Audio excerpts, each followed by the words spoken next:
Donc ici, on se trouve dans le bureau du juge, qui s'asseyait ici, donc dans cette période clandestine qui a duré quasiment un siècle.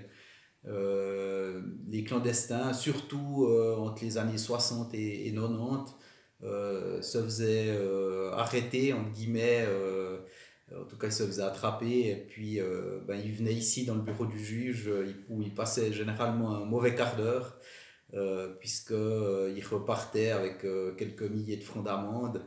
En général, ben, ils redistillaient assez vite après avoir été condamnés, pour déjà payer leur amende, et en même temps d'être condamné pour l'absinthe au voile de travers.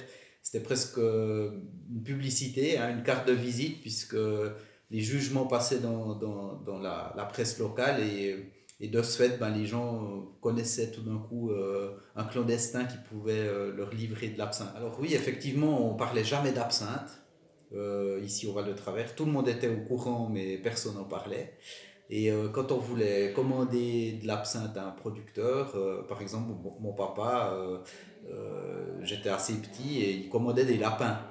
Et moi, je lui disais, mais pourquoi tu commandes encore des lapins? On en a déjà plusieurs dans les clapiers au bas du jardin. Qu'est-ce qu'on va encore faire avec 12 lapins?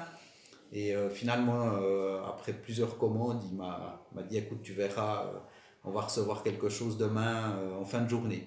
Et effectivement, ben, un clandestin arrivait avec un carton de 12 litres d'absinthe, et c'était la première fois que j'avais un contact avec ce produit défendu.